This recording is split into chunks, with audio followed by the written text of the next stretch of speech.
em Mateus, capítulo 18. Mateus, capítulo 18. Muito bem. Como sabem, estamos lá no versículo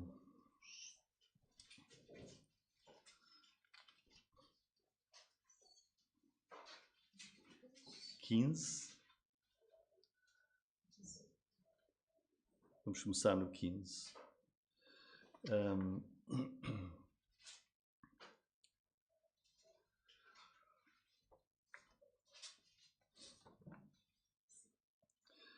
Muito bem. Como sabem, irmãos, nós estamos a prosseguir o estudo versículo a versículo do Evangelho de Mateus e estamos agora, já hoje, a terminar o capítulo 18 e o tema é a disciplina dos filhos de Deus. Este capítulo 18 e tem vários ensinamentos importantes que Jesus dá e eles surgem na sequência de uma pergunta incrível dos apóstolos, a pergunta que está no versículo 1: quem é o maior no reino dos céus? Esta é uma pergunta incrível de alguém chegar junto de Jesus, os 12 apóstolos: quem é o mais importante, quem é o maior no reino dos céus? E isso mostra a carnalidade, o mundanismo que ainda dominava as mentes e os corações dos apóstolos. E por isso Jesus vai ensinar na resposta a essa pergunta, e como já vimos aqui, só em jeito de recordação, perante a pergunta quem é o maior, Jesus pega no menor dos humanos, que é uma criança, e vai usá-la como uma ilustração viva daquilo que é um crente. E por isso, quando Jesus, neste capítulo 18, fala de meninos e dos pequeninos, ele não se está a referir às criancinhas, está-se a referir àqueles que são filhos de Deus, que são para ele como crianças. Porque Jesus disse, por lá no versículo 3, o 2 diz: chamando o menino, o pôs no meio deles e disse: em verdade vos digo, se não vos converterdes e não vos fizerdes como meninos, de modo algum entrareis no reino dos céus. E depois Jesus vai, então, pegar nesse menino como ilustração e vai trazer vários ensinamentos neste capítulo 18. Começa por ensinar, nos versículos 3 e 4, explicando, olha, o importante nem é quem é o maior no reino dos céus. Olha, primeiro, como é que se entra no reino dos céus? E Jesus diz, se não vos converterdes, é pela conversão a Cristo, pelo arrependimento, e se não vos fizerdes como crianças, ou seja, essa humildade, essa dependência que é necessária em cada pessoa que se quer voltar para Deus. Então, a primeira lição, versículos 3 e 4, Jesus fala como é que se entra no reino, como uma criança, com humildade, com dependência de Deus. Depois fala que nós, como filhos de Deus, somos protegidos como as crianças são protegidas. Nós vemos as crianças, os pais protegem os seus filhos. Versículos 5 até 9, também já vimos isso, em que Jesus lança um aviso muito sério. Versículo 6, se alguém escandalizar um destes pequeninos, ou seja, se alguém contribuir, se alguém for um fator de pecado, um agente de pecado na vida de um crente, há aí um sério aviso de Jesus. Vai haver um forte juízo de Deus. Jesus até dá essa ilustração forte.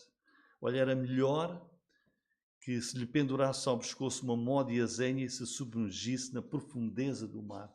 Ou seja, a seriedade de alguém ser um fator de pecado na vida do seu irmão. Depois, protegidos como crianças pelo nosso Pai. Depois, somos também cuidados como crianças, versículos 10 até 14. E vimos no domingo passado o último ponto, que é também somos perdoados como os pais perdoam aos seus filhos. E hoje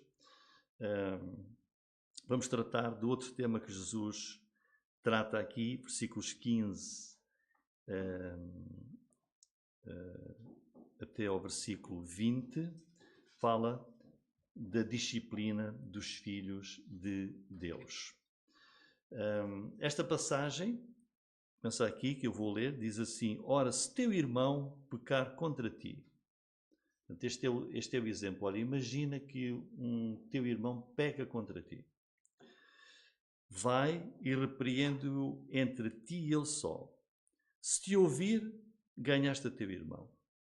Mas se não te ouvir, leva ainda contigo 1 ou 2, para que pela boca de 2 ou 3 testemunhas toda a palavra seja confirmada.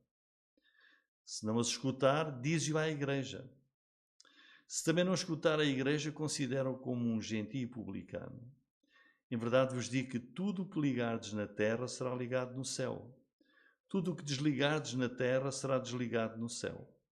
Também vos digo que se 2 ou 3 de vós concordarem na terra acerca de qualquer coisa que pedirem, isso lhes será feito por meu Pai que está nos céus. Porque onde estiverem 2 ou 3 reunidos em meu nome, aí estou eu no meio deles. Portanto, agora Jesus fala da disciplina dos filhos de Deus.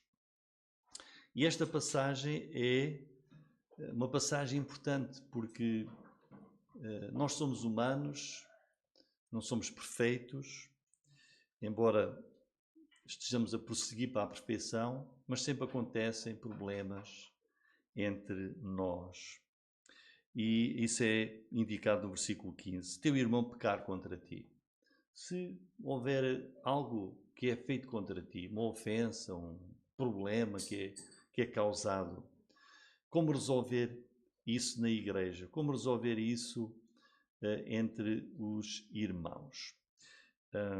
E reparem que Jesus volta aqui a falar na igreja no versículo 17. A primeira pessoa no Novo Testamento que falou e que usou a palavra igreja foi o Senhor Jesus Cristo. E surge logo aqui no Evangelho de Mateus. A primeira está no capítulo 16, quando Jesus diz: sobre esta pedra edificarei a minha igreja. É a primeira vez que Jesus fala na igreja. E agora, uma vez mais, a segunda e a terceira vez, está aqui neste trecho dos versículos 15 até 20. É por isso que é um texto muito importante, porque Jesus vai falar como é que se resolvem os problemas na igreja. E devemos prestar muita atenção àquilo que Jesus ensina para fazermos as coisas como Ele nos diz. Vejam que é a própria palavra do nosso Senhor que está aqui. Não é um apóstolo, podia ser, mas a primeira referência à igreja, a primeira referência à resolução de dificuldades na igreja está aqui da boca do próprio Senhor Jesus Cristo, e por isso deve ser tomada muita atenção. Irmãos, na igreja, no início da igreja, lá em Jerusalém, surgiu provavelmente o primeiro caso que exigiu disciplina da igreja. E nós vamos ler, que está em Atos capítulo 5, versículos 1 a 11, e foi realmente uma situação dramática. A igreja estava a crescer, e então o que é que nós lemos lá? Diz, Atos capítulo 5, mas um certo homem chamado Ananias, com Safira, sua mulher, vendeu uma propriedade e reteve parte do preço, sabendo também sua mulher. E levando uma parte, a depositou aos pés dos apóstolos. Disse então Pedro: Ananias, por que encheu Satanás o teu coração para que mentisses ao Espírito Santo e retivesses parte do preço da herdade? Guardando-a não ficava para ti, e vendida não estava em teu poder?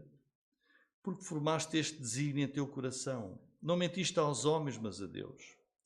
E Ananias, ouvindo estas palavras, caiu e expirou. E um grande temor veio sobre todos os que isto ouviram. E levantando-se os moços, cobriram o morto e, transportando para fora, o sepultaram. Passando um espaço quase de 3 horas, entrou também sua mulher, não sabendo o que havia acontecido. Disse-lhe Pedro: diz-me, vendeste, portanto, aquela herdade? E ela disse: sim, portanto. Então Pedro lhe disse: por que é que entre vós vos concertastes para tentar o Espírito do Senhor? Eis aí à porta os pés dos que sepultaram teu marido e também te levarão a ti.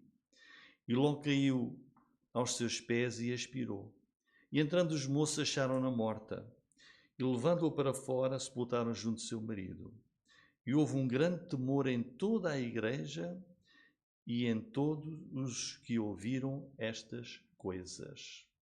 Portanto, vejam a forma rápida e a forma tão dramática como Deus resolveu aquele problema de pecado dentro da igreja.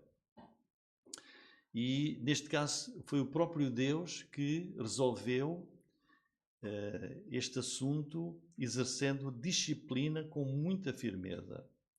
E até hoje, irmãos, Deus não mudou, as leis e os mandamentos de Deus não mudaram, a natureza de Deus é a mesma, sua palavra igual, a Igreja de Cristo continua na terra, com os mesmos ordens e os mesmos mandamentos que são de Deus.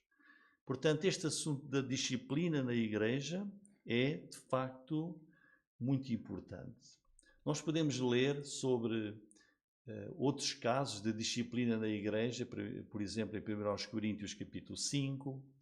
Vamos ler apenas Romanos, vamos ler 2 textos em Romanos capítulo 16, versículo 17. Vejam, Paulo escrevendo à Igreja em Roma, e ele diz: rogo-vos, irmãos, que noteis os que promovem dissensões e escândalos contra a doutrina que aprendestes, desviai-vos deles.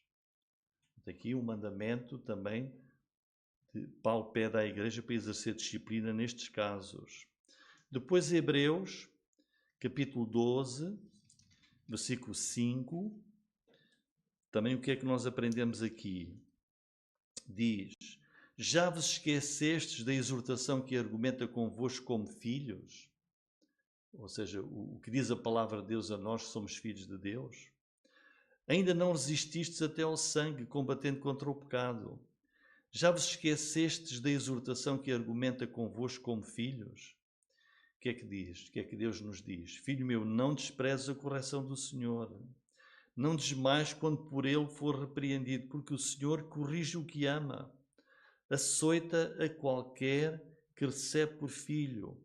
Se suportais a correção, Deus vos trata como filhos.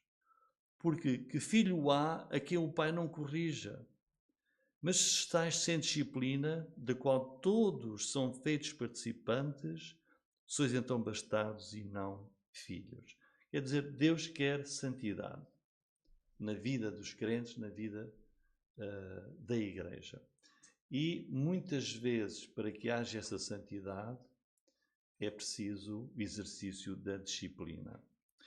E este trecho que nós lemos, que Jesus aqui nos traz, de Mateus 18, 15 a 17, fala sobre a vida da igreja. A igreja são os crentes, a vida dos irmãos na fé, em congregação, dos irmãos em Cristo Jesus. Então vamos começar no versículo 15. Ora, se teu irmão pecar contra ti, portanto este é um exemplo que Jesus está a dar. Então o que fazer? Se o teu irmão te ofender, se o teu irmão te prejudicar, se houver desobediência no seio da igreja, o que fazer quando há pecado na igreja? Em primeiro lugar, aquilo que Jesus aqui nos diz é que o lugar da disciplina, quando tem de ser tratada, é na igreja. Se teu irmão pecar contra ti, vai e repreende-o entre ti e ele só. Portanto, em primeiro lugar, é isto que deve ser feito. Tu que foste ofendido, quem está envolvido no assunto, então vai ter com o teu irmão e entre ti e ele, só os dois, resolver o assunto. Porque qual é o propósito da disciplina? Jesus também diz aqui qual é o objetivo então de tratar o assunto. Não é escondê-lo e ficar amargurado e pensativo e a deixar aquilo roer o coração e dizer aos outros, fez-me assim ou disse-me assado. Não. Entre ti e ele só. Se te ouvir, ganhaste a teu irmão. Então o objetivo da disciplina é qual? É ganhar o irmão. Não é? Ganhar o irmão. Não é exercer disciplina para piorar ainda o que quer que tenha acontecido, para haver uma confusão maior. Não. Vais tu ter com o teu irmão, vais falar com ele. O objetivo é restaurar aquilo que foi prejudicado. Porquê? Jesus está aqui a mostrar qual é o grande valor que cada crente tem para Deus. Cada irmão tem de ser ganho. Não diz para ser perdido, é para ser ganho. Nenhum filho de Deus, nenhuma filha de Deus é sem valor para o Senhor. É muito importante para Deus. Assim como deve ser para nós. Ou seja, devemos olhar para o outro irmão, mesmo que nos tenha ofendido, e dizer, mas é uma pessoa de grande valor para Deus, é um filho de Deus, que Deus ganhou, que Deus resgatou para a vida eterna, e também tem de ser de grande valor para mim. Porque quando um irmão ou uma irmã peca contra nós, temos de perceber isto. Podemos estar a perder um tesouro valioso, que é a presença, a existência desse irmão, que se pode perder para nós. Por isso, precisamos de fazer aquilo que é certo para trazer de volta esse irmão, essa irmã. Precisamos de orar pela situação, para Deus dar sabedoria. Orar com diligência. Precisamos de fazer as coisas com tanta sabedoria de forma a trazer de volta esse irmão. O objetivo tem de ser sempre este. Vai, repreende-o. Se te ouvir, ganhaste a teu irmão. O objetivo é ganhar de novo esse irmão. Esse é o objetivo de pôr em prática a disciplina. Ou seja, quando vamos para resolver o assunto, está na minha mente. Não é, ele vai ouvir das boas. Ele vai ver como é que é. Não é, eu quero ganhar de novo aquele irmão, aquela irmã. Esse é o objetivo principal. Trazê-lo de volta. Restaurar aquilo que foi perdido. Porquê? Porque os irmãos na fé têm valor para Deus e têm de ter valor para nós. Não podemos tratar como trata o mundo. Não é? Não é só na igreja que há disciplina, até no nosso trabalho, quem trabalhou e quem trabalha sabe que há regras também da empresa, não é? E a gente não posso fazer isto, se eu fizer isto até posso ser despedido, não é? É disciplina. Mas enquanto no mundo é ser despedido, o objetivo da empresa, na igreja, isso é a última coisa que se quer. Queremos em primeiro lugar, fazer o contrário. Ganhaste a teu irmão. Portanto, nesse processo, nesse objetivo da disciplina, Jesus está a dizer e a mostrar, ver o outro irmão como um tesouro, ver as pessoas como Deus as vê. Deus quer que a sua igreja seja santa, seja pura. E a disciplina na igreja existe para restaurar a santidade, restaurar aquilo que é da vontade de Deus. Por isso, como lemos ali Hebreus, não é? Qual é o filho que o pai não corrige? Assim, nós somos filhos de Deus. E não é demais nós passarmos pela disciplina do próprio Deus. Porque Ele quê? Porque Ele nos olha para nós como seus filhos de grande valor que Ele quer restaurar. Tal como o pastor, há uma ovelha que se perde, vai à procura dela. Muito bem, irmãos. Então, quais são os passos a serem dados na disciplina? E vejam agora, irmãos, a única passagem na Bíblia que tem os passos da disciplina é esta. E são pouquinhos versículos. Esta é a única passagem que temos na Bíblia, dizer, olha, primeiro faz isto, se não resultar, fazes aquilo, se resultar, maravilha, se não resultar, vais fazer aquilo. É aqui, temos aqui nestes pouquíssimos versículos os passos que Jesus dá para que a sua igreja seja santa, para que a sua igreja seja unida. Então, versículo 15, quando se quer tratar uma ofensa, um erro, um pecado, então, em primeiro lugar, vamos dizer a toda a gente. É o que está aí? Não. Diz, vai repreendo entre ti e eu só. Não ponhas no Facebook. Nem no Instagram, nem no WhatsApp, não. Nem digas ao vizinho do lado. Nem telefones ao teu primo. Olha, o Manel fez-me assim. Não. A pessoa é valiosa. Vai repreender entre ti. Primeiro fala com ele. Em primeiro lugar.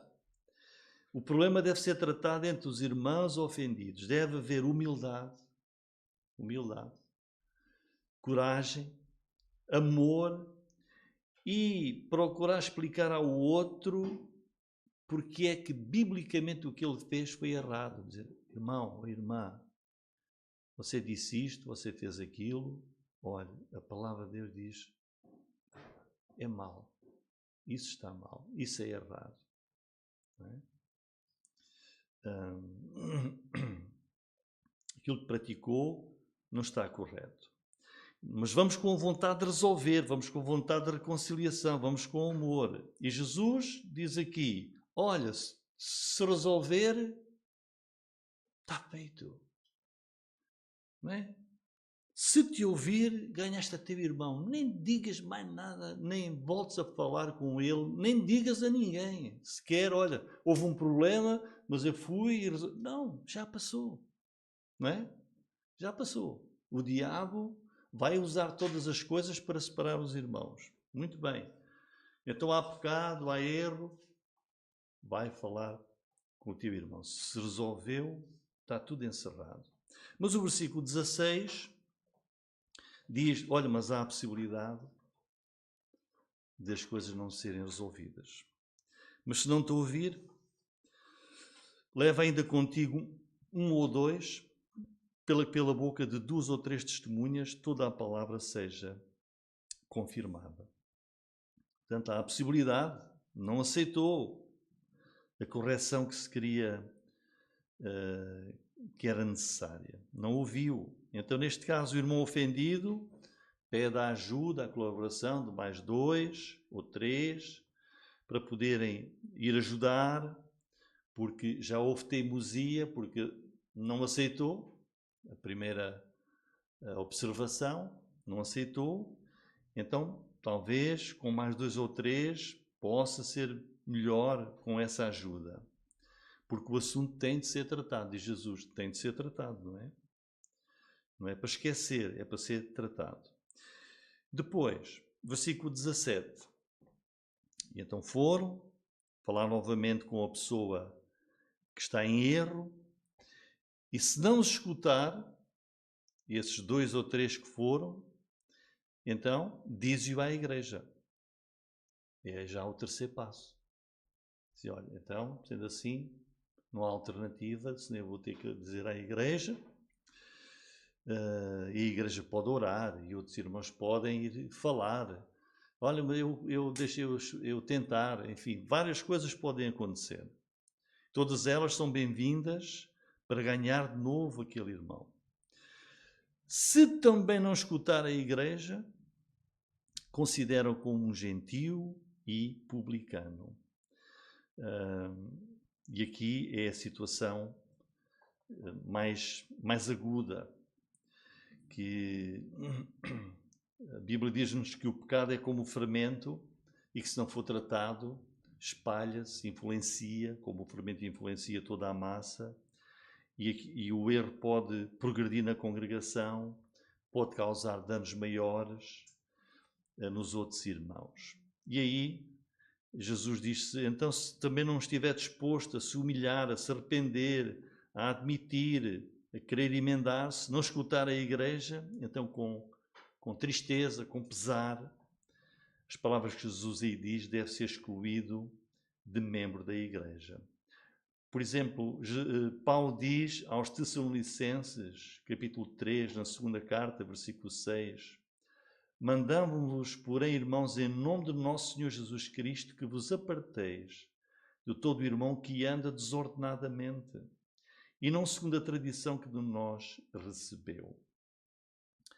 Não é porque nós não amamos a pessoa, mas é porque o pecado é, aos olhos de Deus, algo muito sério, e é o próprio Deus que pede o exercício da disciplina. Mas agora, atenção, irmãos, aí ao capítulo 3, de 2 aos Tessalonicenses, versículo 15, que é, no exercício da disciplina, também temos de estar abertos e preparados para quando esse irmão, essa irmã, se arrepender e aceitá-lo de volta.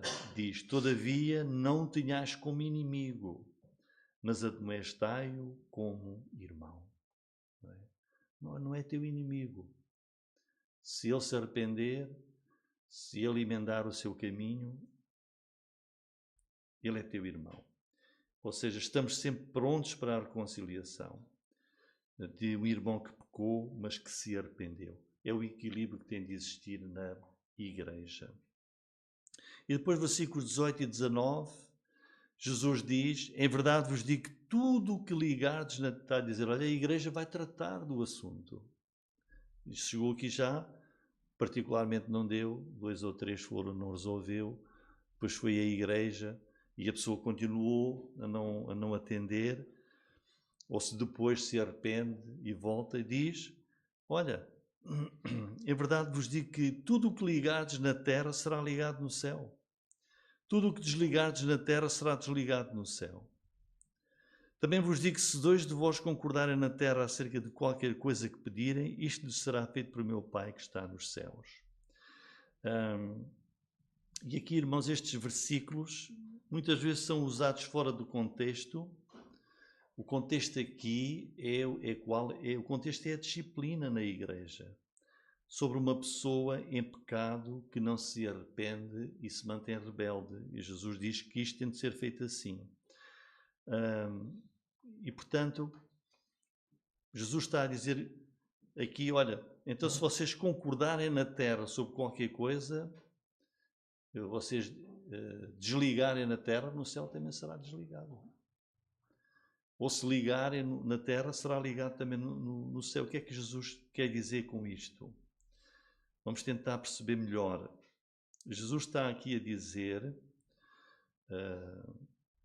está a falar da igreja como uma assembleia que foi junto de um irmão em pecado e dizer-lhe: o irmão não pode continuar a fazer o que está a fazer.